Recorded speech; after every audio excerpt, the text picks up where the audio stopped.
गायत्री मंत्र का पाठ करेंगे, मन वाणी को पवित्र करेंगे।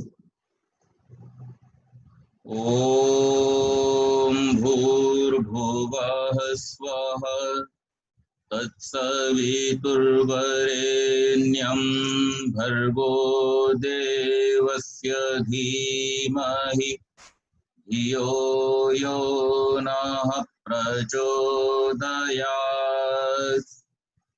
ओम शन्नो मित्रः शं वरुणः शन्नो भवत्वर्यमा शन्न इन्द्रो बृहस्पतिः शं नो विष्णुरुक्रमः। नमो ब्रह्मणे नमस्ते वायो त्वमेव प्रत्यक्षं ब्रह्मासि त्वामेव प्रत्यक्षं ब्रह्म वदिष्यामि। ऋतं वदिष्यामि सत्यं वदिष्यामि तन्मामवतु तद्वक्तारमवतु अवतु मामवतु वक्तारम् अवतु मामवतु वक्तारम्। वंदनीय मातृशक्ति, धर्म प्रेमी सज्जनों, देश भर के विभिन्न आर्य समाजों से जुड़े हुए सभी आर्यगण श्रोतागण, आज का हमारा विषय है यज्ञ श्रेष्ठतम कर्म क्यों। हम सभी वर्षों से ये सुनते चले आ रहे हैं, यज्ञ वही श्रेष्ठतमम कर्म, श्रेष्ठों में भी सबसे श्रेष्ठ कर्म यज्ञ को कहा गया। और इसके विषय में बहुत सारी बातें, बहुत सारी चीजें हमने सुनी भी हैं, पढ़ी भी हैं। एक बहुत पुरानी कथा है कि एक बार कुछ शिष्य अपने गुरु के साथ आश्रम में रहते थे। रात को एक दिन जोर से वर्षा शुरू हुई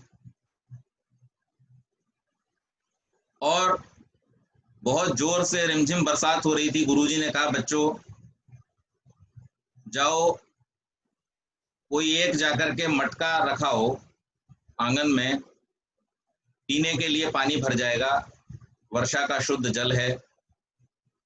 बालक गया और उसने जाकर के मटका रखा और वापस आ गया। वर्षा तेज थी। थोड़ी देर बाद गुरुजी ने कहा, जाओ मटका भर गया होगा, उठा लाओ। जब बाहर पहुंचा तो देखा मटका जल्दी में उल्टा रख दिया था। तो अब उल्टा मटका रखा है तो भरने का सवाल ही नहीं। तो लौट के आया, गुरुजी मैं गलती से मटका उल्टा रखाया था, अब सीधा रखाया हूं।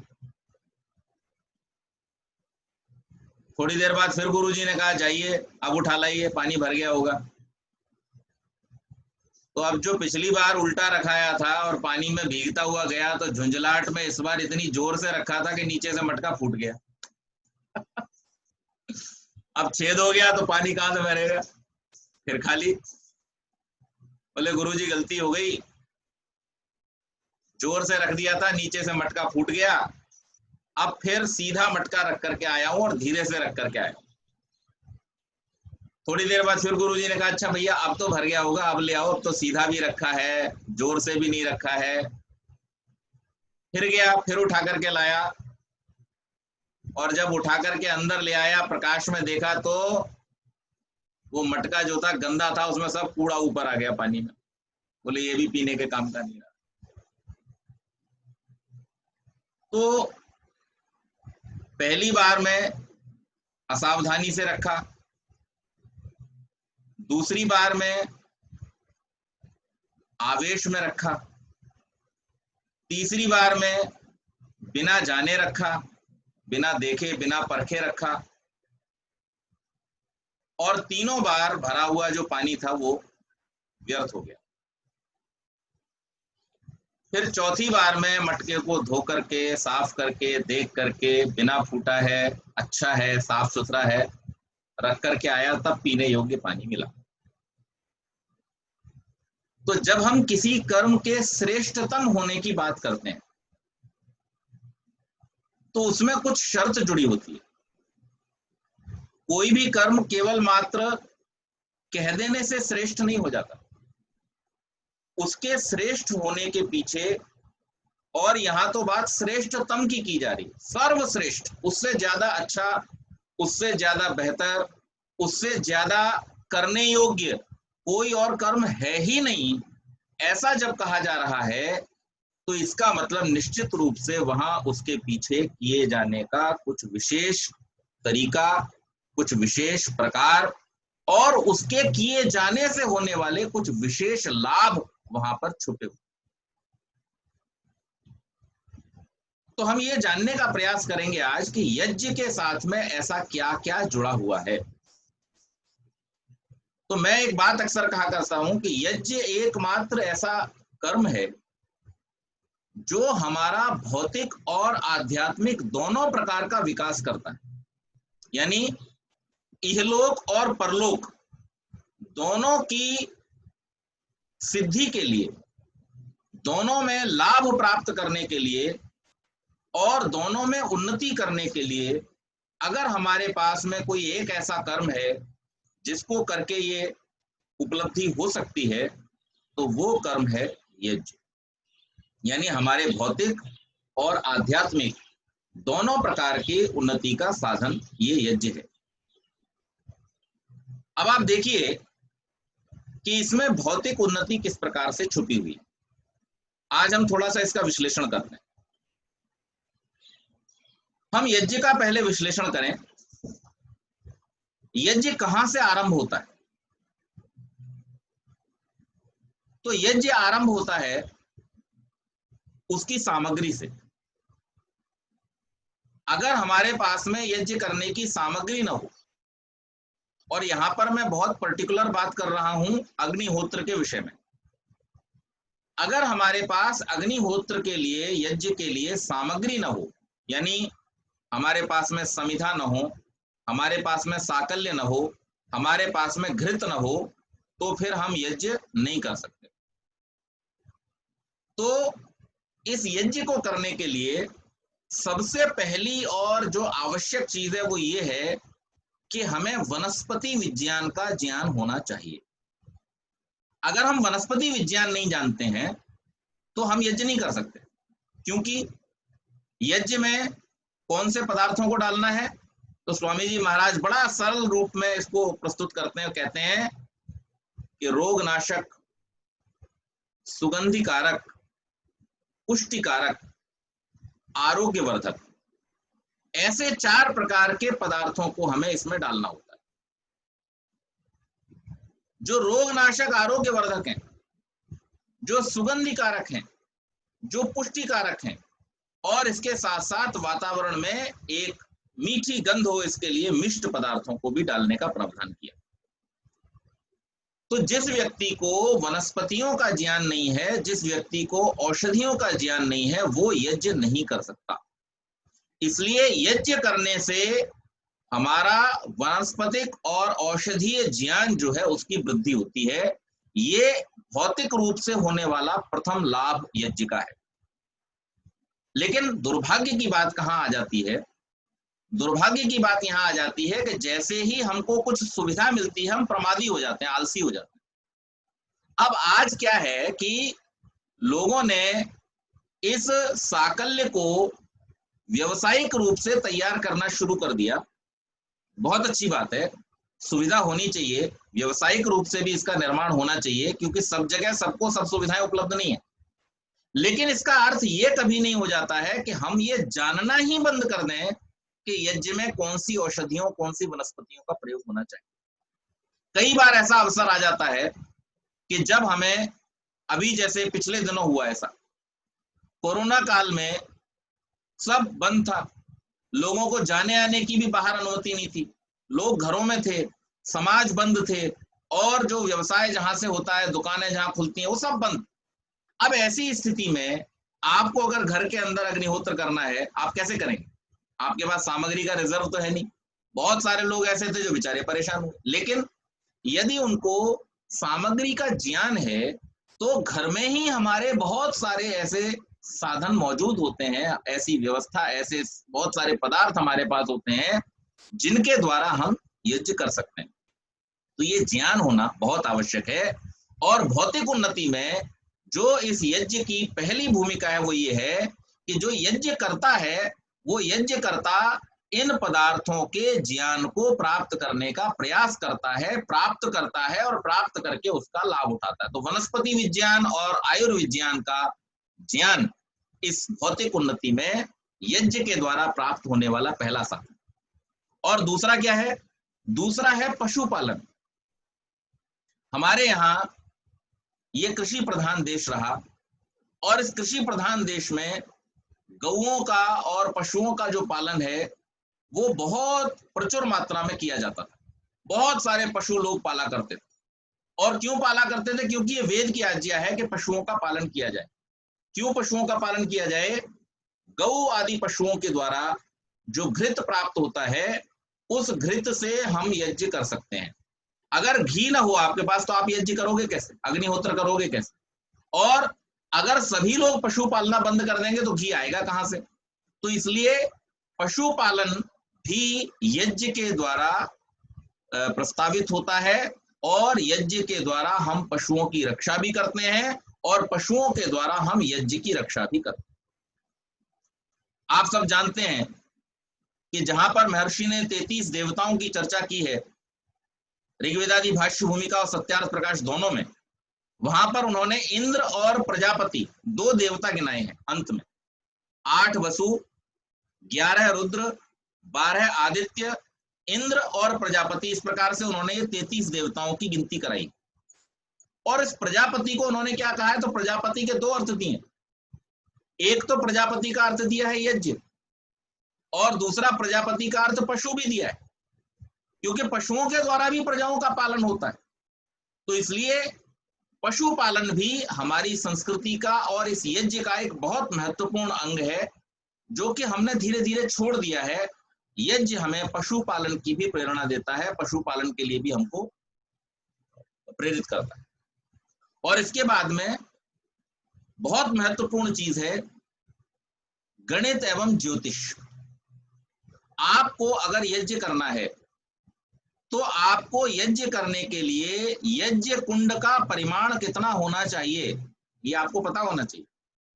कौन से यज्ञों में किस प्रकार का परिमाण होगा ये आपको अगर जानकारी नहीं होगी आप यज्ञ सफलतापूर्वक नहीं कर सकते। और इसके साथ साथ समिधाओं का, इसके साथ साथ मात्रा का, सामग्री की मात्रा क्या होनी चाहिए, घी की मात्रा क्या होनी चाहिए और समिधाओं का आकार कैसा होना चाहिए, यज्ञ कुंड का परिमाण कैसा होना चाहिए, वेदी का परिमाण कैसा होना चाहिए, ये सब कुछ आपको यज्ञ करने के लिए पता होना आवश्यक है।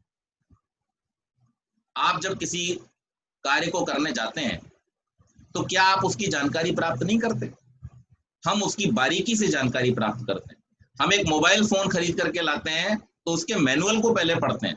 हम टेलीविजन घर में लेकर के आते हैं, उसके मैनुअल को पहले पढ़ते हैं। हम कोई कार लेकर के आते हैं तो हम उसके इंजीनियर से पहले पूछते हैं, भाई इसका फंक्शन क्या है, सिस्टम क्या है, कैसे चलाना है, क्या इसके अंदर डालना है, क्या इसके अंदर नहीं डालना है, सारे डूज एंड डोंट्स का हम पता करते हैं।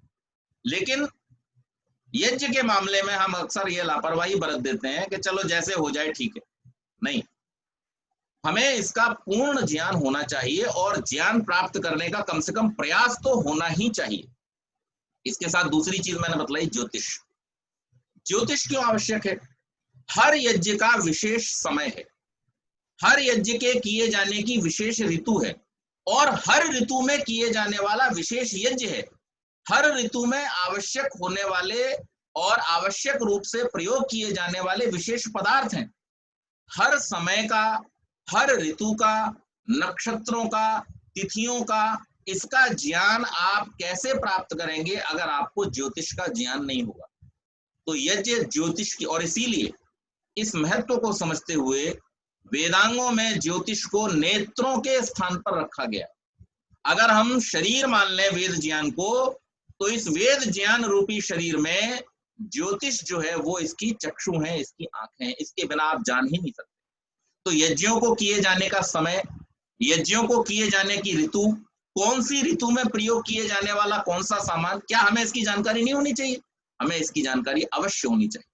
हम लोगों ने एक सुविधा निकाल रखी है, सर्व ऋतु सामग्री। ठीक है, अच्छी बात है, सर्व ऋतु सामग्री भी होती है, लेकिन उसके साथ साथ हमको ये ज्ञान भी होना चाहिए कि कौन सी ऋतु में कौन से पदार्थों का प्रयोग किया जाना चाहिए।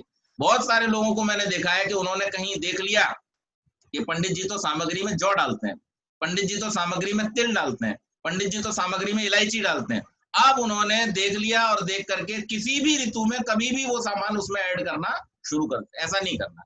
इस ज्ञान को प्राप्त करना बहुत आवश्यक है, ऋतुओं के ज्ञान। अच्छा, दूसरी बात, केवल मात्र अग्निहोत्र के लिए ही नहीं, जब ये ज्ञान हम प्राप्त करते हैं ऋतुओं का, तो उस ऋतुओं के ज्ञान से हमको ये भी पता चलता है कि हमें अपने शरीर रूपी कुंड में क्या डालना है और कब डालना है।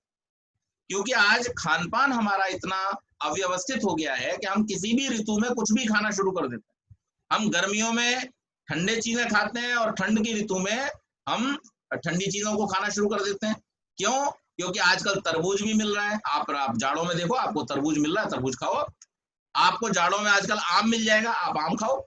लेकिन वास्तव में जब हम ऋतु के अनुकूल भोजन नहीं करते या ऋतु के अनुकूल हमारा यज्ञ का साकल्य नहीं होता, तो हमें उसका जो उचित लाभ मिलना चाहिए वो लाभ हमको, इसलिए यज्ञ हमको ये प्रेरणा करता है कि हम गणित भी सीखें, हम ज्योतिष भी सीखें। और ये इसलिए है क्योंकि वेद में परमात्मा ने, वेद में इसका गणित का और ज्योतिष का जो ज्ञान दिया है वो इसी निमित्त से दिया है कि हम इन यज्ञों को ठीक प्रकार से कर सकें, अन्यथा इस ज्ञान को दिए जाने का कोई औचित्य वहां पर दिखाई नहीं देता। और इसके साथ साथ कृषि विज्ञान, खेती, आप लोग जानते हैं कि हम सभी यज्ञों में जो अनाज है उन अनाजों की भी आहुति देते हैं, और अपना जो हमारा दैनिक यज्ञ चलता है इस कुंड में, जो परमात्मा ने हमको शरीर रूपी कुंड दिया है, उसमें भी हमको आहुतियां देनी होती हैं अन्न की। तो ये अन्न आदि जो है उसका उत्पादन ये भी यज्ञों के द्वारा संभव होता है। अब इसमें यज्ञ की भूमिका क्या है, इसको समझने का प्रयास करें। हम सब इस बात को बहुत अच्छी तरह से जानते हैं कि जो कुछ भी वातावरण में होता है, वर्षा के द्वारा वही जल के साथ में आकर के पृथ्वी में मिल जाता है, और जो कुछ पृथ्वी में होता है वही खेतों में उगने वाली फसलों के माध्यम से अनाज के रूप में उत्पन्न होता है। अब मान लीजिए हमारा वातावरण अगर अशुद्ध है, तो उस अशुद्ध वातावरण के द्वारा जल के साथ में जो अशुद्धियां जमीन में जाएंगी वही उन पौधों के द्वारा सोखी जाएंगी, और जल के साथ में सोखी हुई उन जो अशुद्धियां हैं और वो जो नाना प्रकार के हानिकारक पदार्थ हैं, उन पदार्थों का प्रभाव उस अन्न में आएगा और उस अन्न के माध्यम से वो हानि हमको भी होगी। लेकिन यही चीज अगर हम वातावरण को शुद्ध कर दें अग्निहोत्र के माध्यम से, और नाना प्रकार की औषधियों की वाष्प इस पूरे वातावरण में उपस्थित हो, तो निश्चित मानिए कि जब वर्षा का जल उन औषधियों की वाष्प से होता हुआ नीचे आएगा, और जो पृथ्वी के कण अर्थात जो धूम्र होता है, उस धूम्र के माध्यम से जब वो कण बैठेंगे जमीन के अंदर, तो हमारी जो वनस्पतियां हैं, हमारी जो औषधियां हैं, हमारे जो अन्न हैं, उनमें वो सारे के सारे गुण फिर से आ जाएंगे, और उन औषधीय गुणों के कारण से वो अन्न हमारे लिए पुष्टिकारक हो जाए। मैं कल बच्चे टीवी पर फिल्म देख रहे थे, आप सबने भी देखी होगी, क्रिश 3 करके एक फिल्म है ऋतिक रोशन की। और उस फिल्म में क्या होता है कि एक जो उसका विलन है वो वायरस छोड़ देता है मुंबई शहर में। जब वायरस का एंटीडोट बना करके हीरो तैयार करता है, तो कहते हैं अब ये फैलाया कैसे जाएगा। तो वो क्या करता है कि सारी छतों पर जा करके और ब्लास्ट करता है, और ब्लास्ट करके वो एयर में फैला दिया जाता है, वायु में फैला दिया जाता है, और वायु में फैले होने के कारण से वो सबको मिल जाता है। यज्ञ की भी पद्धति यही है। हम जो कुछ भी अच्छे अच्छे पदार्थ, अग्नौ प्रास्ता होती सम्यक आदित्यम उपतिष्ठते आदित्या जायते वृष्टि वृष्टिरेन्नम तथा प्रजा, महर्षि मनु ये बात कह रहे हैं, घोषणा कर रहे हैं। और श्री कृष्ण भी इसी बात को कहते हैं, अन्नात् भवन्ति भूतानि पर्जन्यात् अन्न संभव यज्ञात् भवति पर्जन्य यज्ञ कर्म समुद्भव। अर्थात इस यज्ञ के माध्यम से होता क्या है कि जो कुछ भी साकल्य हम अग्नि में डालते हैं ये सब ऊपर जाता है, और ऊपर जाकर के ये वर्षा का कारण होता है। और जब वर्षा का कारण बनता है तो इसमें से जो वाष्प का अंश है यानी जलीय अंश जो है वो जलीय अंश तो ऊपर चला जाता है और जो पार्थिव अंश है वो धूम्र के रूप में वातावरण में मौजूद रहता है। और जब उस जलीय अंश से बनी हुई वाष्प के कारण से वर्षा होती है तो ये जो पार्थिव अंश है औषधियों का ये भी नीचे आ जाता है और पृथ्वी में मिलकर के, मिट्टी में मिलकर के ये हमारे अन्न को पुष्टिकारक बनाता है, हमारे अन्न को औषधीय गुणों से युक्त कर देता है। तो ये एक बहुत बड़ा विज्ञान है। और इतना ही नहीं, श्री कृष्ण ने तो यहाँ तक कहा है, देवान भावयतानेन ते देवा भावयन्तवः परस्परम भावयन्तः श्रेयु परम वाप्स्यथ। इस यज्ञ के द्वारा तुम इन जड़ चेतन देवताओं को उत्तम बनाओ। जब तुम इनको उत्तम बनाओगे तब वे तुम्हारे लिए कल्याणकारक होंगे। ये एक लेन देन, एक विनिमय का व्यवहार है जो हमें मिल करके करना होता है। आप सब लोगों ने बहुत बार सुना होगा कि यज्ञ शब्द यज धातु से सिद्ध होता है। और यज धातु के अर्थ क्या बतलाए हैं? देव पूजा, संगतिकरण और दान। तब इसमें देव पूजा की बात जहां आती है तो हम देवताओं की पूजा जब करते हैं तब देवता हमारे लिए लाभकारक होते हैं। और अगर हम देवताओं की पूजा नहीं करेंगे, उनका यथायोग्य सत्कार नहीं करेंगे तो ये जड़ देवता जो हैं ये ज्ञानवान नहीं है, ये अपनी तरफ से कुछ नहीं करते, हमें इनका उपयोग लेना होता है। तो हम जैसा जैसा इनका उपयोग लेंगे वैसे वैसे ये हमारे लिए लाभकारक होते चले जाएंगे। तो इसलिए हमारे लिए कृषि विज्ञान हो, वनस्पति विज्ञान हो, औषधि विज्ञान हो, गणित हो, अभियांत्रिकी इंजीनियरिंग हो या ज्योतिष हो, किसी भी रूप में अगर हम देखें तो हमारी सब प्रकार की भौतिक उन्नति करने का साधन जो है वो ये देव यज्ञ बन जाता है। और ये इन सब पदार्थों को शुद्ध करके हमारे शरीरों को पुष्ट करता है और हमें सब प्रकार से लाभान्वित करता है। इसके साथ साथ जो यज्ञ प्रेमी होता है वो प्रकृति प्रेमी भी हो जाता है स्वभाव से। क्यों? क्योंकि आप प्रतिदिन प्रार्थना करते हैं, ओम द्यौ शांति, अंतरिक्षम शांति, पृथ्वी शांति, आपः शांति, औषधयः शांति, वनस्पतयः शांति। यानी संसार के सब पदार्थों में व्यवस्था हो, सब पदार्थ शुद्ध रूप में हो, सब पदार्थों से हमको यथोचित लाभ प्राप्त हो और इन सब पदार्थों की रक्षा करने के लिए हमारी भावना बनी रहे, इनको व्यवस्थित बनाए रखने के लिए हमारी भावना बनी रहे। ये बात हमें प्रकृति के साथ में प्रेम करना सिखाती है। महर्षि दयानंद सरस्वती ने ऋग्वेदादि भाष्य भूमिका में बहुत सुंदर लिखा है। उन्होंने लिखा है कि आप अपने जीवन में नाना प्रकार के कार्यों को करते हैं। आप अपने जीवन में जब समूहों में, शहरों में रहते हैं, नगरीय वातावरण में रहते हैं तो वहां पर मनुष्य समुदाय के रहने के कारण से और मनुष्यों के द्वारा उपयोग में लाए जाने वाले पशुओं के रहने के कारण से नाना प्रकार की दुर्गंध उत्पन्न होती हैं। अब उन दुर्गंधों को दूर करने का उपाय क्या है? तो इन दुर्गंधों को दूर करने के दो उपाय हैं। एक तो ईश्वरीय उपाय है और एक मानवीय उपाय है। ईश्वरीय उपाय क्या है कि ईश्वर ने तो सूर्य बना दिया जो पृथ्वी से सारे विषाणुओं को खींच लेता है, सारी जो नकारात्मकता है और सारे जो विष फैलाने वाली चीजें हैं उनको वो अपनी किरणों से नष्ट भी करता है और साथ ही साथ में उनका अवशोषण भी कर लेता है, उसको खींच ले जाता है ऊपर और उसका परिशोधन कर देता है। दूसरी चीज परमात्मा ने क्या बनाई? नाना प्रकार के फूल बनाए परमात्मा ने जो सुगंधी के द्वारा इस वातावरण को शुद्ध करते हैं। लेकिन होता क्या है कि नगरों के निर्माण के कारण से हम बहुत सारे जो जंगल हैं, बहुत सारे जो उपवन हैं उनको काट करके और उन पुष्पों की स्थिति को भी वहां पर हटा देते हैं। उतने पुष्प, उतने ज्यादा पेड़ पौधे नहीं रह पाते हैं। तो ये जो शुद्धि का क्रम है ये थोड़ा सा अव्यवस्थित हो जाता है। तो उसके लिए उपाय क्या है?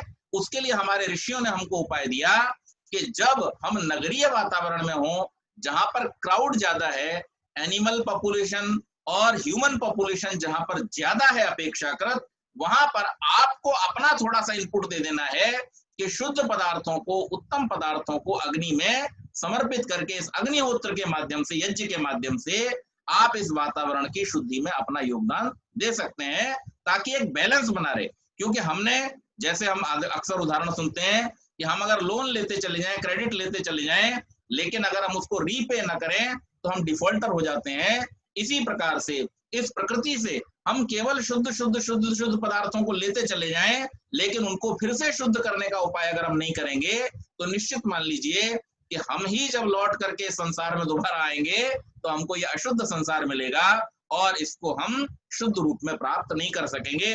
जब हमें अशुद्ध संसार मिलेगा, जो दुखों का घर होगा, रोगों का घर होगा, तो इसी को कहा जाता है कि अच्छे काम करोगे, संसार को शुद्ध रखोगे, स्वर्ग कामो यजेत। अगर आपको स्वर्ग की कामना है, अगर आपको सुखों की कामना है, अगर आप चाहते हो कि ये संसार आपके सुखों का कारण बने, इस संसार में सब और सुख ही सुख हो, तो यज्ञ करो, क्योंकि यज्ञ के करने से ये शुद्ध बना रहेगा, व्यवस्थित बना रहेगा, और जब ये शुद्ध और व्यवस्थित बना रहेगा तब आपके सुखों का आधार बनेगा। यही संसार आपके लिए स्वर्ग बन जाएगा, सुखों का आधार बन जाएगा। तो हम अगर देखें इस दृष्टि से संक्षेप में, तो ये सारे के सारे जो हमारे भौतिक उन्नति के साधन हैं, उन सब साधनों का जो आधार है वो ये यज्ञ है। और अगर हम इस यज्ञ को ठीक प्रकार से समझ लें, इसकी प्रक्रिया को, इसकी व्यवस्था को हम ठीक प्रकार से समझ लें, तो निश्चित मान लीजिए कि हमारा जीवन जो है वो सुखों से भर जाएगा। तो ये तो भौतिक उन्नति की बात हुई। इस भौतिक उन्नति को अगर हम और आगे बढ़ाते चले जाएं, किसी दिन विस्तार में अगर केवल इसी विषय पर चर्चा करेंगे, तो मैं आपको ये भी बतलाऊंगा कि इसी गणित और गणित के द्वारा उत्पन्न जो अंक, बीज, रेखा गणित और उनके द्वारा, उनके और विस्तार से उत्पन्न जो अभियांत्रिकी यानी इंजीनियरिंग आदि साइंस हैं, उन्हीं के द्वारा हमारे सारे यंत्र, सारे भवन आदि का निर्माण होता है। और यह सारा का सारा विज्ञान जो है वो यज्ञ के द्वारा ही उत्पन्न है। तस्मात् यज्ञात् सर्वभूतः ऋचः सामानि जज्जिरे छंदांसि जज्जिरे तस्मात् यजुस् तस्मात् अजायत। उस परम पिता परमेश्वर ने जब इस सृष्टि रूपी यज्ञ को किया, तो इस सृष्टि रूपी यज्ञ में ही ये ऋग्वेद, यजुर्वेद, सामवेद और अथर्ववेद के रूप में उसने विज्ञान, कर्मकांड, उपासना और ज्ञान, इन 4 विभागों में बटा हुआ यह सुंदर ज्ञान मनुष्यों के कल्याण के लिए प्रदान किया।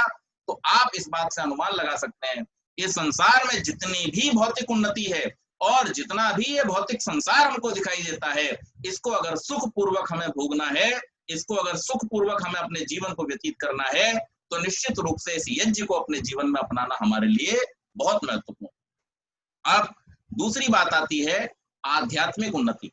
तो जहां मैंने बात शुरू की थी देव पूजा की, देव पूजा हम जब करते हैं तो हमारे अंदर चरित्र निर्माण होता है, जिससे हमने लिया उसको हम वापस करने के लिए, उसको थैंक्स बोलने के लिए जब प्रेरित होते हैं, तो हमारे चरित्र में विनम्रता का एक गुण उपस्थित हो जाता है। तो इससे हमारा चरित्र निर्माण होता है। दूसरी बात, यज्ञ के माध्यम से एक बहुत विशेष गुण हमारे अंदर आता है, जिसे महर्षि मनु ने धर्म का पहला लक्षण कहा है, और वो क्या है? धैर्य। अब आप कहेंगे यज्ञ का और धैर्य का पंडित जी क्या लेना देना?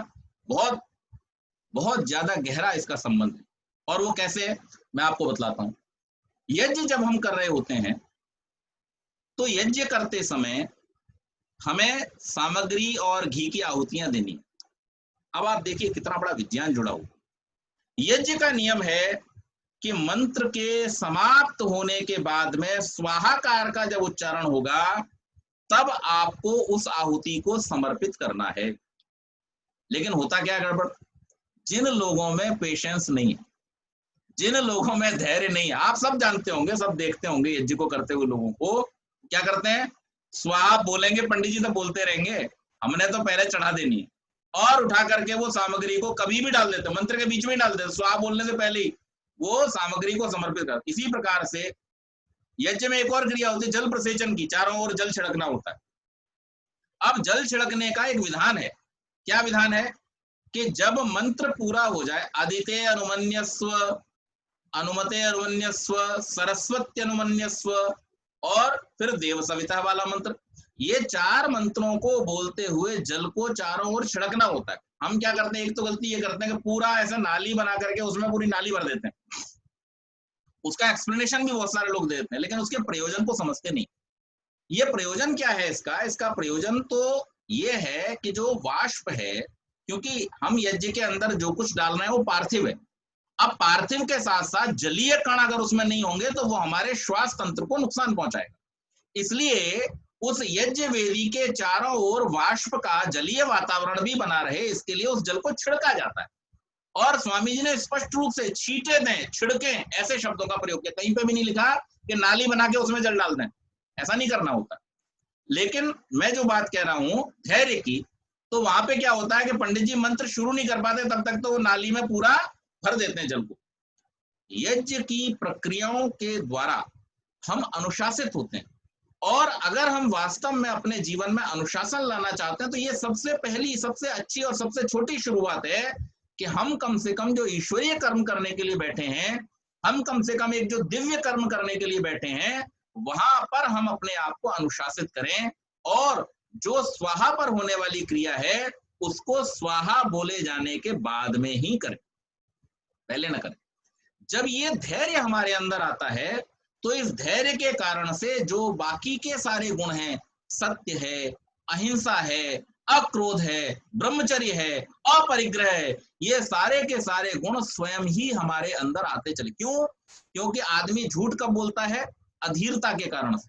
या तो कोई लाभ अपेक्षित है कि जल्दी मुझे लाभ मिल जाए, इस अधीरता में वो असत्य बोलता है, और या फिर भयभीत है, उसको डर लग रहा है, उस डर के कारण जो अधीरता उत्पन्न होती है उसमें वो झूठ बोलता है।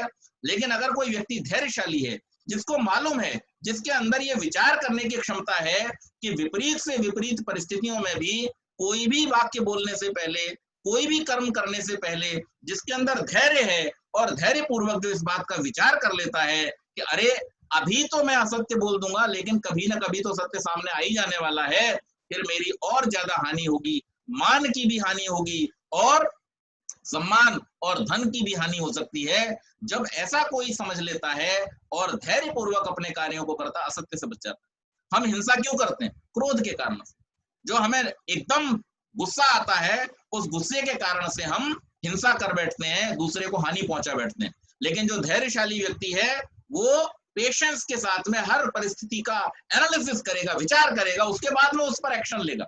और जब कोई व्यक्ति इस प्रकार से करेगा तो उसका हिंसा का गुण, क्रोध का गुण, ये सारे जो अवगुण हैं उसके अंदर, ये सब समाप्त स्वयं ही हो जाएंगे। तो यज्ञ हमको इस बात के लिए भी प्रेरित करता है कि हमारा चरित्र मजबूत बने, हम चरित्र का निर्माण कर सकें, और इससे स्वदोषों का निवारण हो जाता है। दूसरी बात, ईश्वर के प्रति इससे विश्वास उत्पन्न होता है। अब हमने जब देव पूजा, संगतिकरण और दान की बात की, तो यहां पर मैं आपको एक बहुत महत्वपूर्ण बात बतलाना चाहता हूं। हम लोग अक्सर कभी कभी ये सोच बैठते हैं कि हमने ये दान कर दिया तो हमारा कल्याण हो जाएगा, हमने वो दान कर दिया, हमने ऐसा यज्ञ कर दिया, हमने वैसा यज्ञ कर दिया। एक बड़ी महत्वपूर्ण बात आज समझनी चाहिए हमको। महर्षि दयानंद भी इस बात को उद्धृत करते हैं, अन्य ऋषियों ने भी इस बात को उद्धृत किया है, और आप लोगों को ये बात इसलिए समझनी जरूरी है क्योंकि हम एक मंत्र बोलते हैं यज्ञ के समय में, ये ते शतम वरुण ये सहस्रम यज्ञा पाशा वितता महंता ते भिर्नो अद्य सवितो विष्णु विश्व मुंचन मरता स्वर्गाः स्वाहा। ये मंत्र बोलते समय हम क्या कह रहे होते हैं? हे परमेश्वर, इन नाना प्रकार के यज्ञों के जो पाश हैं, हमें आप उनसे भी मुक्त करिए। अब यज्ञ का पाश क्या है? यज्ञ तो मुक्ति दिलाने वाला कर्म है, लेकिन यज्ञों से भी पाश उत्पन्न होते हैं। हाँ, यज्ञों से पाश उत्पन्न होते हैं। यज्ञों से ऐसे पाश उत्पन्न होते हैं कि जब हमारे मन में ये विचार आता है कि हमने दान किया, हमने यज्ञ किया, तो ये हमारे अंदर अहंकार को जन्म देता है, हमें पाश में बांध देता है। अब वेद क्या कह रहा है, आप इसको समझिए। वेद मंत्र कहते हैं आप दान कर ही नहीं सकते, आप दान कर ही नहीं सकते, क्योंकि दान की परिभाषा यह है कि जो पदार्थ आपका है, आप उसे जब किसी अन्य के लिए दे देते हैं तो वो कहलाता है दान। अब मुझे आप ये बताओ, आपका क्या है संसार में? आपका तो इस संसार में कुछ है ही नहीं। जब आपका इस संसार में कुछ है ही नहीं, तो फिर आप दान कर ही नहीं सकते। तो ये अभिमान मन में लाना तो बिल्कुल छोड़ दीजिए कि हम कुछ दान कर सकते, कुछ भी दान नहीं कर सकते। दान केवल मात्र एक कर सकता है, जिसका नाम है परमात्मा। क्यों? क्योंकि उसने अपने संपूर्ण वैभव को, अपनी प्रकृति के संपूर्ण पदार्थों को, जिसका वो एकमात्र स्वामी है, जीवों के कल्याण के लिए उसने दिया है, और उसने दिया है इसलिए दान करने वाला वही एकमात्र परमेश्वर है। हम तो दान कर ही नहीं सकते। हम क्या करते हैं? हम करते हैं विनिमय। हमने किसी को अपने पुरुषार्थ से कोई पदार्थ हमने कमाया, और कमा करके किसी इच्छा विशेष के साथ में हमने उसको दे दिया। कोई विशेष इच्छा ना हो तो कम से कम पुण्य की इच्छा तो हमारे मन में होती ही होती है। लेकिन वो परमेश्वर ऐसा है केवल जो सपर्यगा शुक्रम मकायम अव्रणम अस्नाविरम शुद्धम अपाप विद्धम, वो कर्म के बंधनों में, पाप पुण्य के बंधनों में, शरीर के बंधनों में आने वाला ही नहीं है। इसलिए वही केवल मात्र दान कर सकता है।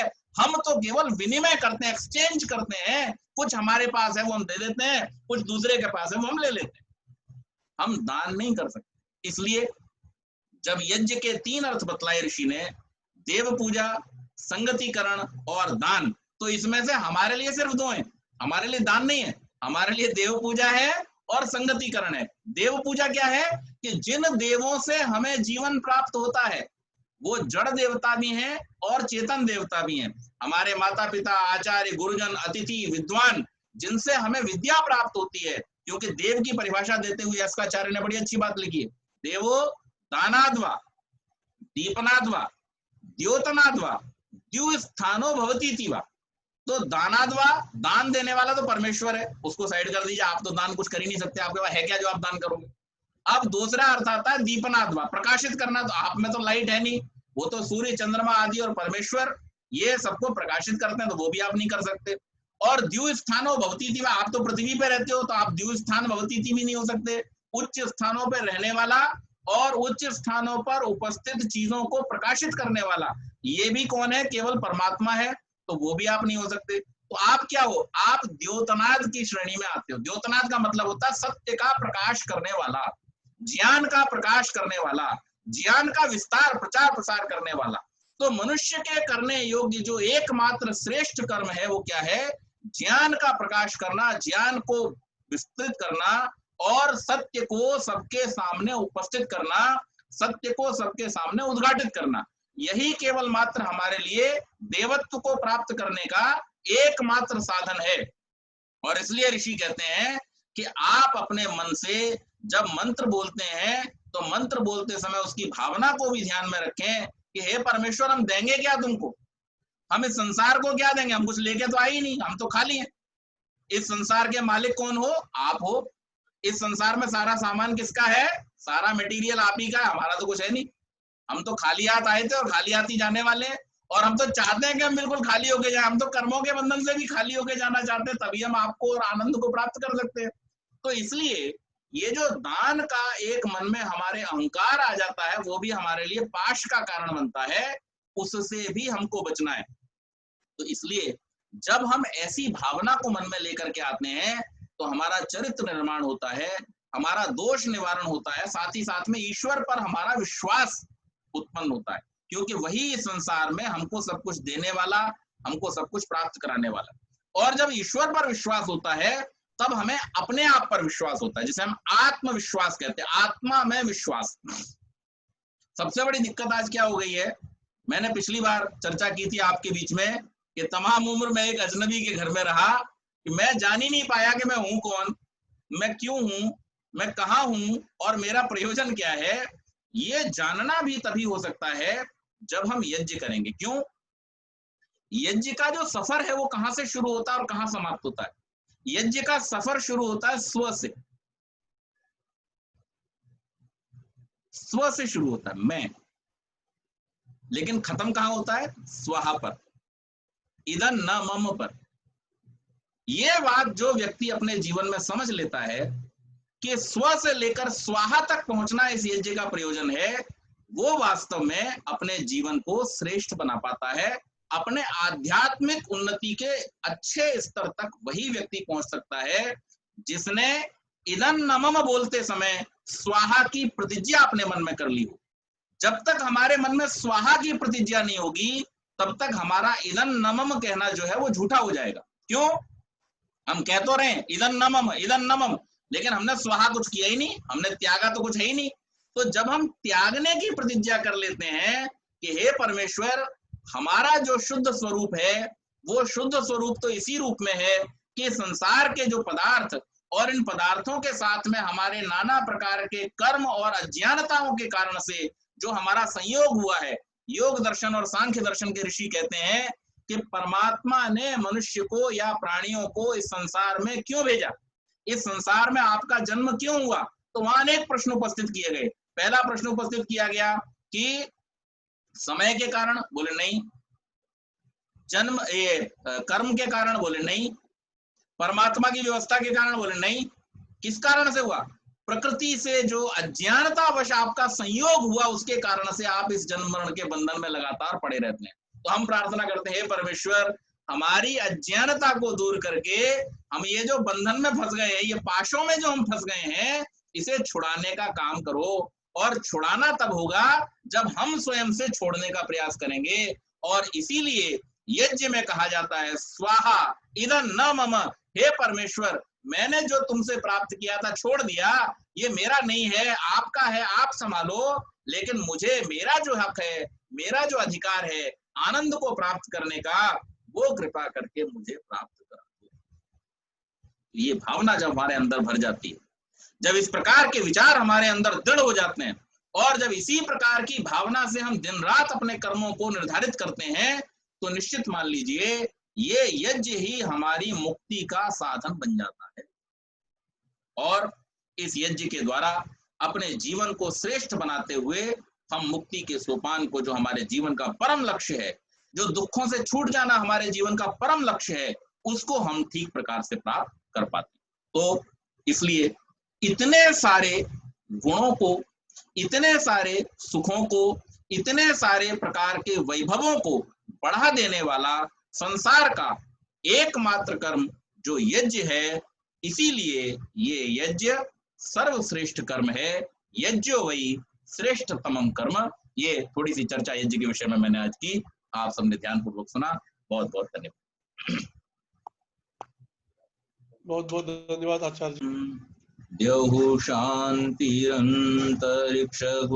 शान्तिः पृथिवी शान्तिरापः शान्तिरोषधयः शान्तिः वनस्पतयः शान्तिर्विश्वे देवाः ब्रह्म शान्तिः सर्वं शान्तिः शान्तिरेव शान्तिः शांति शांति शांति शांति।